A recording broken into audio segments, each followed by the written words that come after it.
Hello there, it's Gina Gardiner here, and welcome to Gina Gardiner and Friends. I have once again an amazing guest for you, Frankie III, who refers to himself as a bridge builder.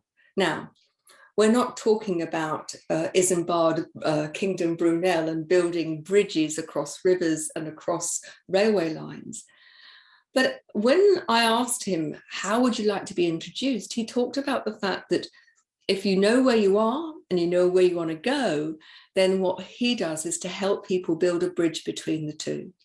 So without more ado, I'd like to introduce to you my friend, Frankie III. Hello there. Hi, Gina. It's a pleasure to be back with you again. Thanks for having me.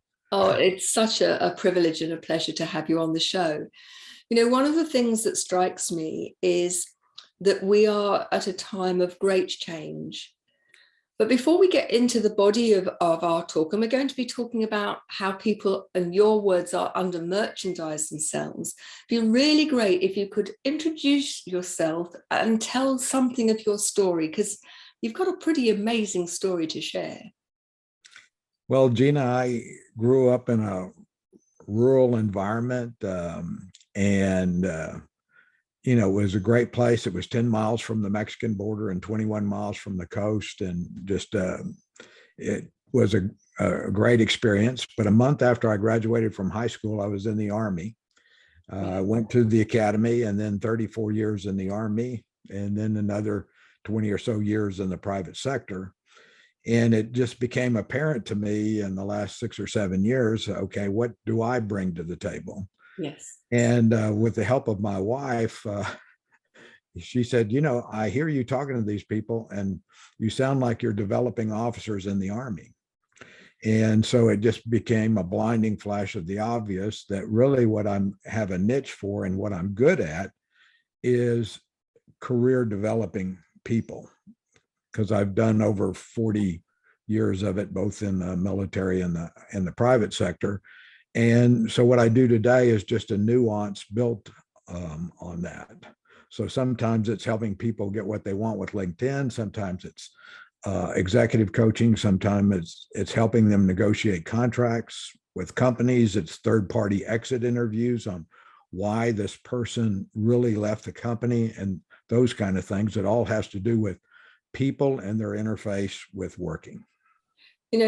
I think it's always been important, career development. It's certainly something that I work with people with too.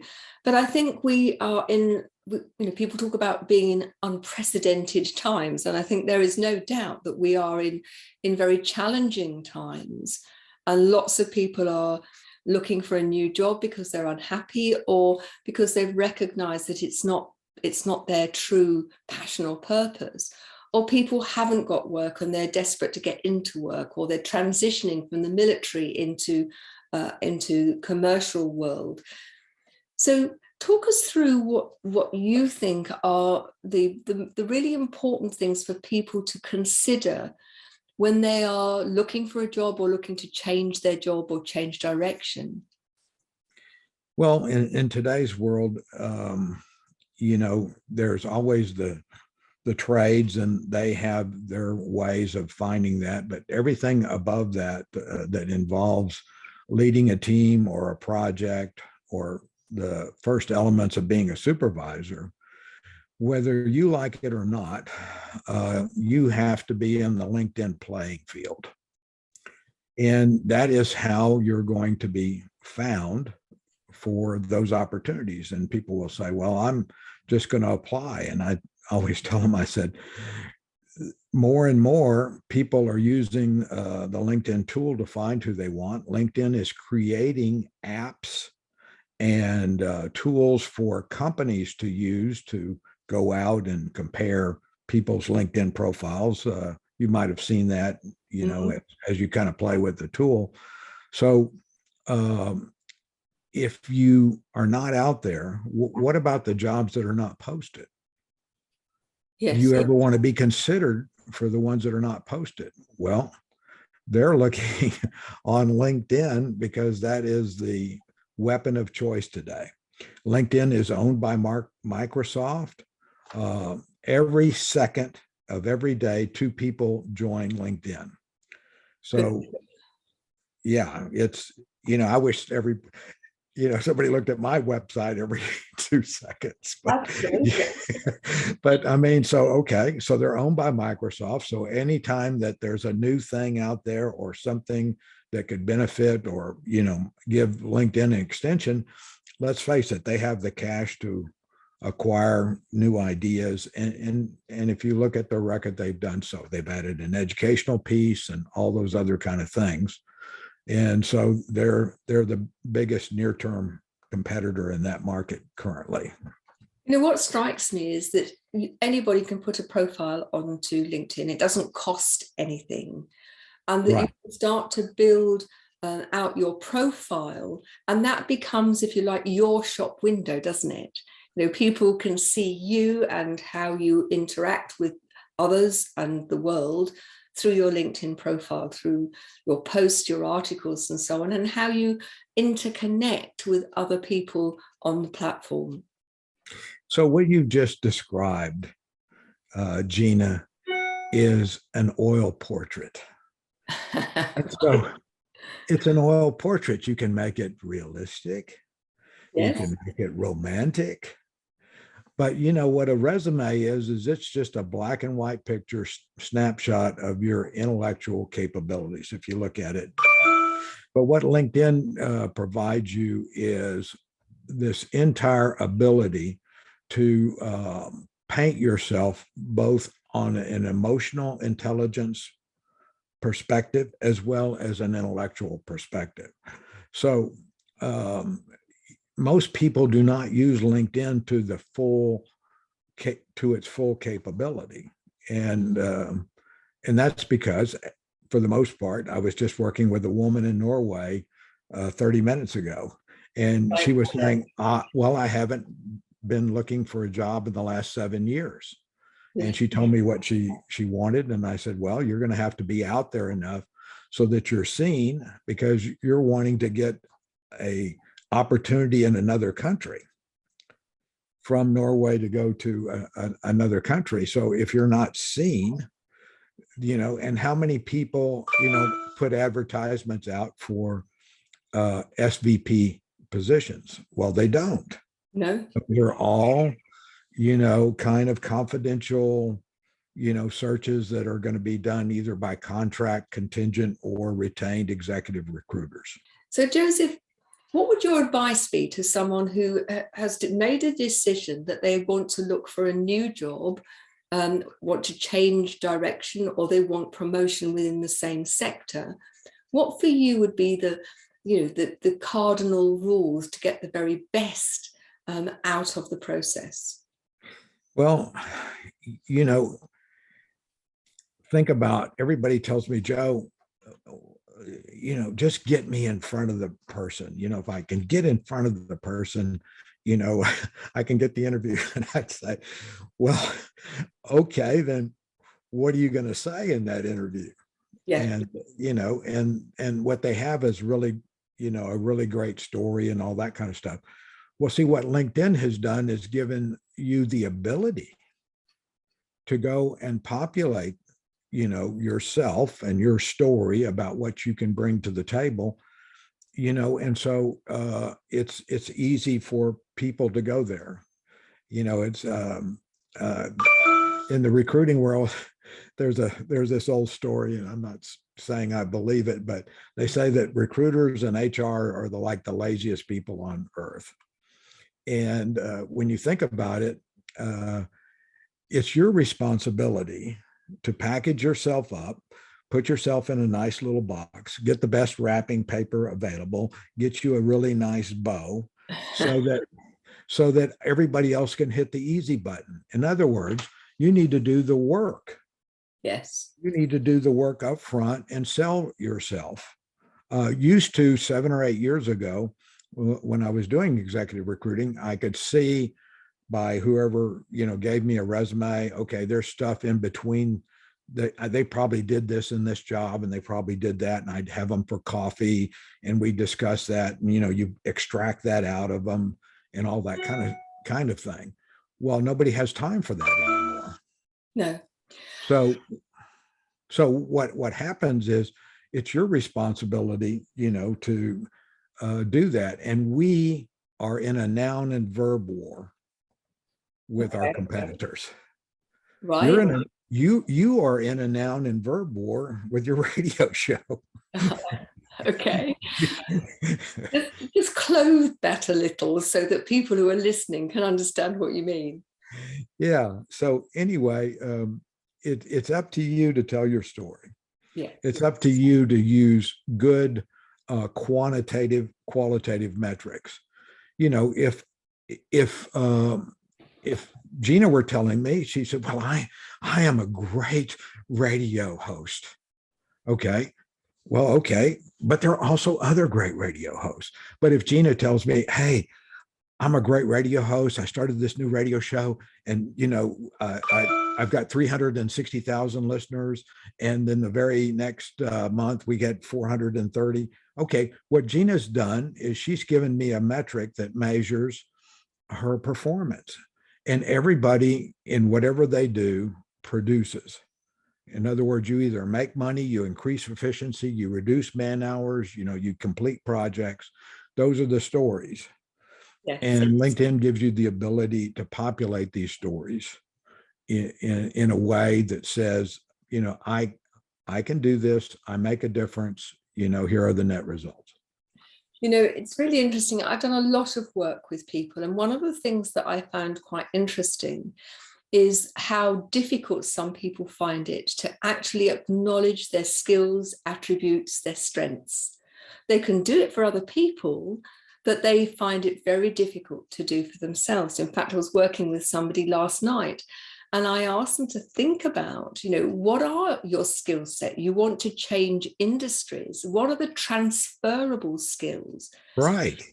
And the military people that I've worked with, I live in a military town, Colchester, and they often find it difficult to translate military skills into the commercial world, and yet they are incredibly transferable. The capacity to lead effectively, to delegate, to communicate effectively, all of these are incredibly transferable, and yet people often don't recognize it for themselves.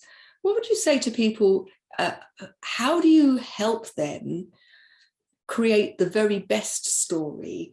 I want it to be authentic, but one that actually gives them the very best chance to show themselves in the best light. Well, let's start with the military. With the military, you almost need a translator. That's what I found. When I came out, I thought, I had this down. Okay, I'm well educated and all that kind of stuff. But you have to be able to communicate in the vernacular that the hiring manager understands. And so with a lot of military people, I try to help them do that. And, when I got out of the military, LinkedIn wasn't there. No.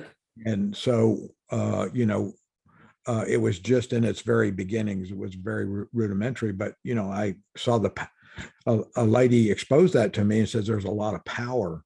Yes. Here, and I started using it, to find people for who I needed, for projects in China and that kind of stuff, and just kept developing. And then LinkedIn would add feature after feature, and so you would end up using that. But the bottom line up front is, if you can't measure your production, you can't be sold. Right. Okay. Now, how you measure that production, I would suspect, is going to be very different for different roles. It is just as different as people are. There's qualitative descriptors. Okay, like a qualitative descriptor would be, hey, worked on a project to rescue the Kursk Russian submarine, during its disaster. Okay, there's no numbers in there, but okay, that's a description of a highly unstructured, difficult, no notice project. Yes. A example of a quantifiable one is, and I use this with project managers all the time, hey, I've worked for 3 companies in the last 15 years with project teams of 5 to 27 people on projects valued at 1.2 million to 27.6 million dollars. All were completed on time and under budget. So in 3 sentences, you've just encapsulated technically what you've done in 15 years that was going to make me as a recruiter say, okay, I'm going to go read this profile because this guy can, or gal can measure, their production. Yes. Whereas, hey, I'm an outstanding project manager and I've done multiple projects internationally. Well, see, for me to really do that, I'd have to call that person up, spend time, do the tooth extraction, one project at a time. Yes. And we used to do that years ago. But today, if you're not show ready, Gina, we just go to the next person. Now, before the break, we were talking about how people need to really utilize all of their skills and attributes and so on as part of the story to make themselves as attractive as possible for potential employers and to make life easy. It's a bit like when I was in education, we would say to the pupils, make it easy for the examiner. Don't make them work hard to find your answers within all of your script. And I think that same advice is very true for people who are recruiting, whether that's an agency or the company direct. But I'd be really interested in your take. We're moving into a time where we are being told that there is a skill shortage and that people who want really high caliber staff who are going to be working in an enlightened and in a conscious way to help companies move forward, the companies themselves are going to have to do something to ensure that they are attractive to the best of workers. And I know this is perhaps a bit left field, but what are your thoughts about that? Well, the company is going to have to assess, okay, how are the people I'm competing for? What is it they're looking for? What is it they're wanting? And, am I at least competitive in my offering?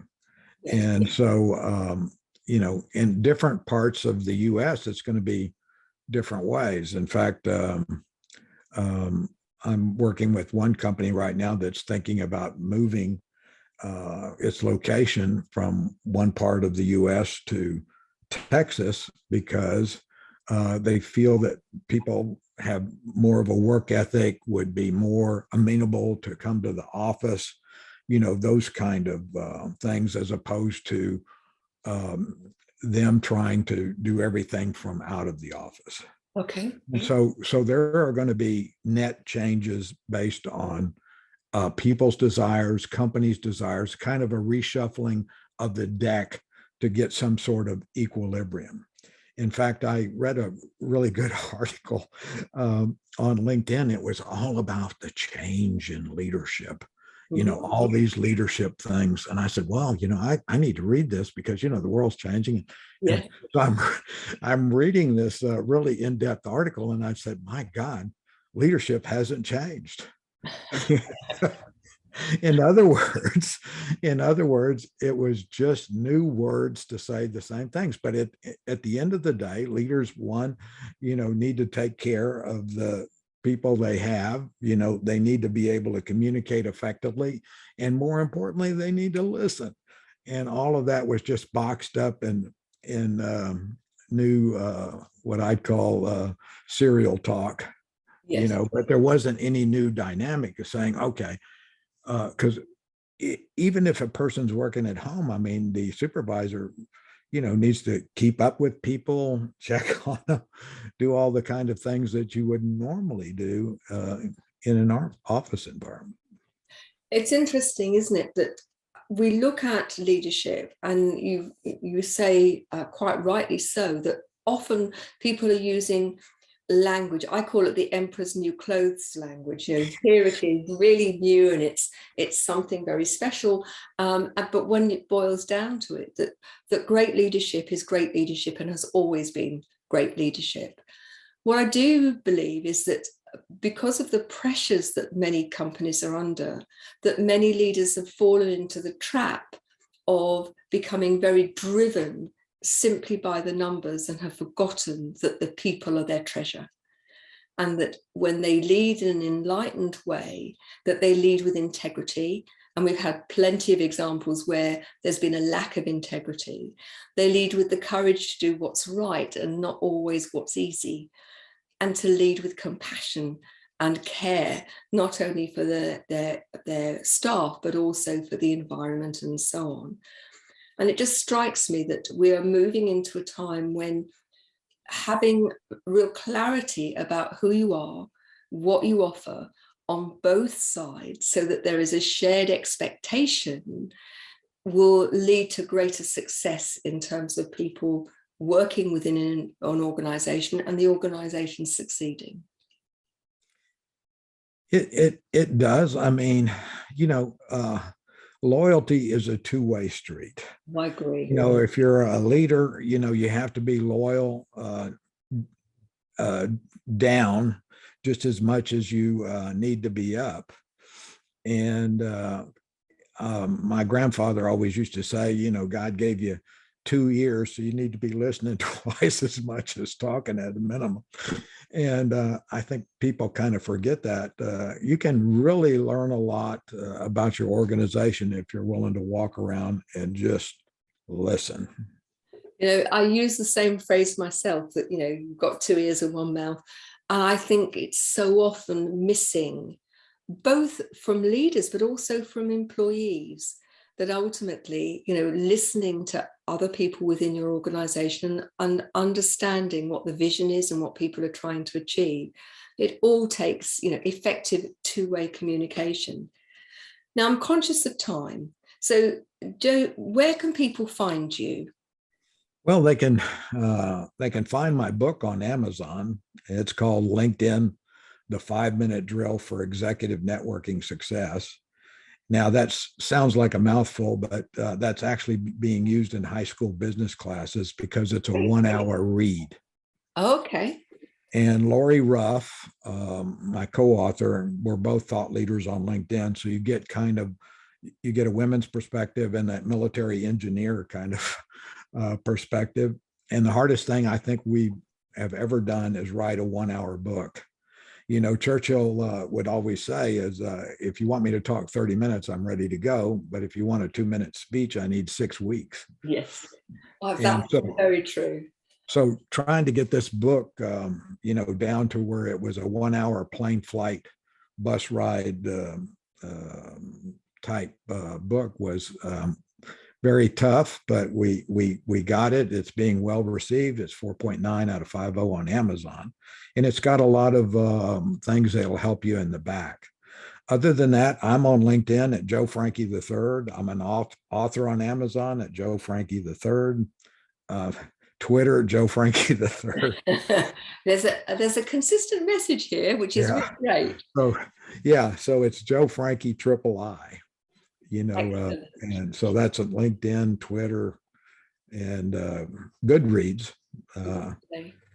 And I put a bookshelf on my website for people on LinkedIn, knowledge transfer, oil and gas, things that I'm familiar and done with, because people will ask me, well, how do I get change sectors? And I said, well, you need to educate yourself first. And I said, I'll refer you, but I'm going to give you a little test. We'll have lunch and I'll know whether you're ready to be referred. And of course, that is all about preparation and taking action and taking responsibility for you. Right. We all got to put our big girl and big boy pants on, for something to change. Absolutely. And not wait for somebody to do it for us. It's been an absolute pleasure to have you on the show. Thank you very much. And thank you very much for listening. I look forward to seeing you on the next show. Remember, if you want to contact me, it's Gina, Gina, at genuinely-u.com. Thanks again for joining us. Bye-bye now. Thank you.